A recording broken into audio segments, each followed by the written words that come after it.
వేరే హాస్పిటల్లో చేసుకున్న తర్వాత కంప్లీట్గా విరిగిపోయింది మా లోపల, విరిగిపోయి పక్కకి వెళ్ళిపోయింది. సో ఇది మా దగ్గరికి వచ్చినప్పుడు పిక్చర్ ఇది. అంటే ఏ విషయం ఏదో మొత్తానికి ఫెయిల్ అయింది, ఎందువల్ల ఎక్కడ అంత అవసరం లేదు కదా, ఓన్లీ ఇట్లా ఈ పిక్చర్తో వచ్చినారు మన దగ్గరికి. ఇటువంటిది ఏం చేస్తామంటే మొత్తం కీలే కాదు ఎముక కూడా మార్చేయడం వల్ల వాళ్ళకి నెక్స్ట్ మళ్ళా నడవడం కానీ అన్ని పనులు కూడా చేసుకోవడం, దీన్ని రివిజన్ నీ రీప్లేస్మెంట్ అంటాము. అది క్లిష్టమైనటువంటి ఆపరేషన్స్ అన్ని కూడా చేయగలుగుతాం మనం, ఏమంటే ఆ ఎక్స్పీరియన్స్ ఫెలోషిప్ అనేది చేస్తున్నాం కాబట్టి. సో ఇప్పుడు ఎముక కూడా మార్చేసినాం ఇక్కడ పూర్తిగా, కీలే కాదు ఏడు నుంచి 7 వరకు ఎముక కూడా లేదు, ఆ ఎముక రీప్లేస్ చేసేటువంటి ప్రాసెసెస్. సో ఇవంతా కొద్దిగా కాస్ట్లీ సర్జరీస్. ఆ ఇంప్లాంట్ దాదాపు 3 లక్షలు ఉంటుంది. నెక్స్ట్ ఆ పేషెంట్ ఆమె ఆపరేషన్ ముందు అసలు నడవలేదు, తర్వాత ఆపరేషన్ చేసి మొత్తం ఎముక కూడా మార్చేసిన తర్వాత నడుస్తూ ఉంది. ఇది దాదాపు ఒక 2 వీక్స్ తర్వాత వాటికి ఆ పనులన్నీ చేయడం అనేటువంటిది స్టార్ట్ చేపిస్తాం. నెక్స్ట్ సో ఇవంతా కూడా కొన్ని కేసెస్ అట్లాంటివే. నెక్స్ట్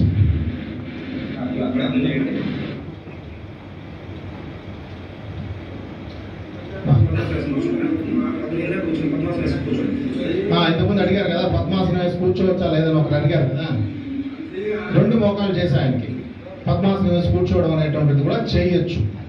అది కాకపోతే మనం చేసేటువంటి పద్ధతి అనేది చాలా ఇంపార్టెంట్. అది ఆ పద్ధతి ద్వారా చేస్తే ఆ లోపల వేసేటువంటి కీలు హై ఫ్లెక్స్ నీ అనేటువంటి ఒక డిజైన్ ఉంటుంది, అటువంటిది వేస్తేనే ఇట్లా కూర్చునేదానికి అవుతుంది. మామూలు కీలు అట్లా కూర్చునేదానికి కష్టం. సో ఇవన్నీ ఉన్నాయి ఎగ్జాంపుల్స్ తీసేసి.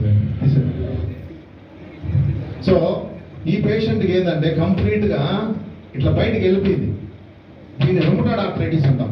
చాలా మందికి రుమటాయిడ్ ఆర్థరైటిస్ అంటే మొత్తం కీళ్ళన్నీ వాపులు వచ్చేసి కంప్లీట్గా చేతి కీళ్ళు, పాదాలు, మోకాళ్ళు, తుంటి కీళ్ళు అన్నీ. సో వాళ్ళకి రుమటాయిడ్ ఆర్థరైటిస్ అనే వాళ్ళకి ఇట్లా బయట వెళ్ళిపోతారు. సో వాళ్ళకి చేసినట్టు అసలు నడిచేటప్పుడు కంప్లీట్గా బయట వెళ్ళిపోతూ ఉంటారు, నడవడానికి చాలా కష్టం అన్నమాట.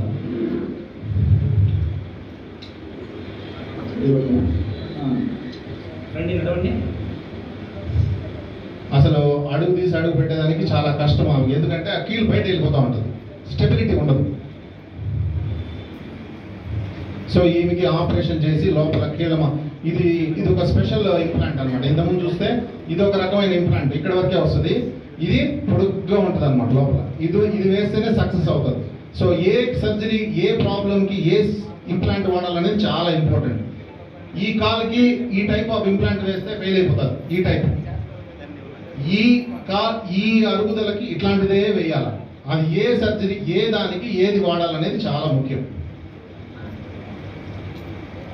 సో కాబట్టి మనం కొన్నిసార్లు ఏమవుతుందంటే రేట్ ఎందుకు పెరుగుతుందంటే మీరు అడగచ్చు, 150కి అయిపోతుంది కదన్నా సార్, ఇది ఎందుకు పెరుగుతుందంటే సమస్య ఏంటంటే లోపల వాళ్ళు అరిగిపోయినటువంటి సమస్యను బట్టి ఉంటుంది. కొంతమందికి ఇట్లా పక్కకి వెళ్ళిపోతా ఉంది అన్నప్పుడు వాళ్ళకి వేయాల్సినటువంటి ఇంప్లాంట్ కాస్ట్లీ, అది 2 లక్షలు ఇంప్లాంటే పడుతుంది. అటువంటి సందర్భంలో మనం చేయలేము, అటువంటి సందర్భంలో కొద్దిగా కాస్ట్ అనేది పెరుగుతుంది.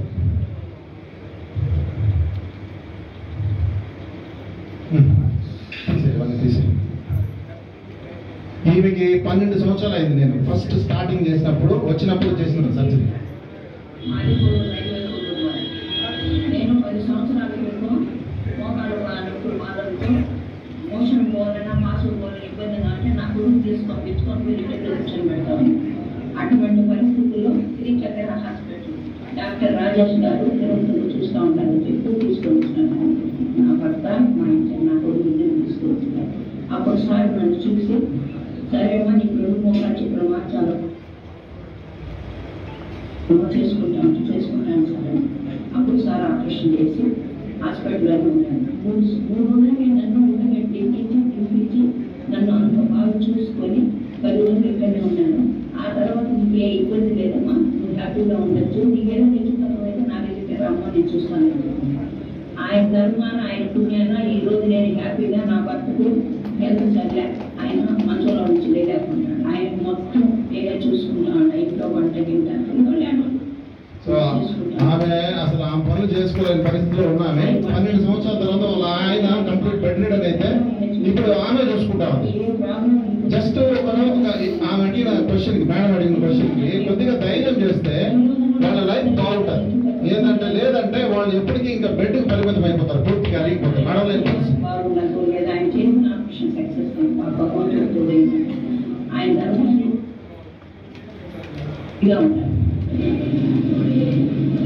సో అవలీలుగా అసలు ఆపరేషన్ చేసినామా లేదా అన్నట్టు ఆమె పాటిగా ఆమె హ్యాపీగా బెడ్ ఎక్కడ తీయడం అన్ని కూడా చేస్తూ ఉంటుంది. సరే, నెక్స్ట్ సార్. ఈమె కొండపైకి ఎక్కిపోయేది, ఈమె మెట్లు ఎక్కిపోయేది. అది భయపెట్టారు. సార్ గారి పని చేస్తున్నారు,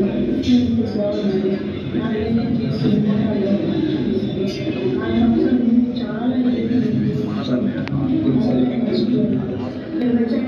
చేస్తున్నాను, నేను పని చేస్తున్నాను. ఈ నాకేం కొండ ఎక్కువ వచ్చాను, హ్యాపీగా ఉన్నాను. నా పేరు ఇందిరావతి. చాలా సరే. ఇది తుంటికీళ్ళ మార్పిడి. ఇది ఆరోగ్యశ్రీలో ఉంది సార్. ఇది తుంటికీళ్ళ ఆపరేషన్ ఆరోగ్యశ్రీలో ఉంది, ఫ్రీగా చేసుకోవచ్చు. ఓకే,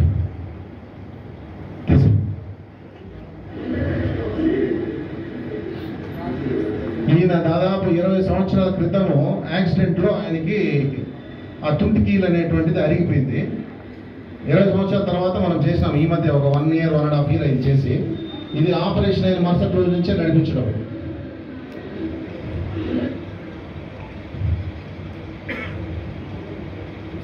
ఇంకా విరిగిన ఎముకలు ఇవంతా సర్వసాధారణంగా మామూలుగా చేయడం అనేది జరుగుతుంది.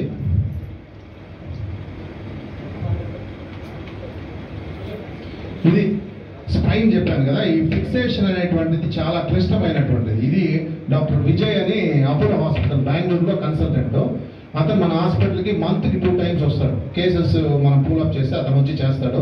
Excellent surgeon, excellent. అంటే అతను దుబాయ్ పోతాడు, 15 days దుబాయ్, ఇరాన్లో ఉంటాడు. మంత్లీ ఒక కేసెస్ ఎక్కువ 2 times వస్తాడు, లేదంటే ఒకసారి మన హాస్పిటల్కి వస్తాడు. అతను అబ్బాయి ఎందుకు వస్తాడంటే మేము ఇద్దరం MBBSలో క్లాస్మేట్స్ కాబట్టి అంత బిజీగా ఉన్నా కానీ వస్తాడు. నెక్స్ట్ ఈ సర్వైకల్ స్పైన్ సర్జరీలు ఇవన్నీ ఉంటుంది. Okay, thank you.